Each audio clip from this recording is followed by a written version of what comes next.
Ey, ma bala müşvakça oyunda kopma yattı. Hocam, ma dadam ondan kopup lan tuncu gapni bana attı. Senden başka bu öyde unda ıslaydığını yoktu. Vay kapımsa, bana oğullarımı ondan destirip koptu. Akıllı kana. Vay kopkunundan dadamның kokap gidip yürük soktu. Hani gap kılıvatılar bana. Yürekten sokkunu yalgan. Meni çizleşiyormuş kopkan deyken neymiş ki buyursam bula dep başlar kattı.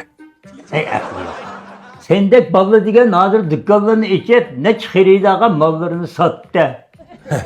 Ecep gap kılla. Ben mi açay dükkanın yüzüne 3 paysa, ma gap kulak şunda yaktı. Lüki rızın bepedik oldum öte kılın bulup gitip da. İşkinin aldığında buncular emes kılı saktı. Ojo, fakat hoş olmaydı ki la adamdım. Şimdi konda kıysam hoş kılayım dep meni bişim mıgım pattı. Ha, sen meni kandak kıysam hoş kılamı dep beşim gımgı pattı.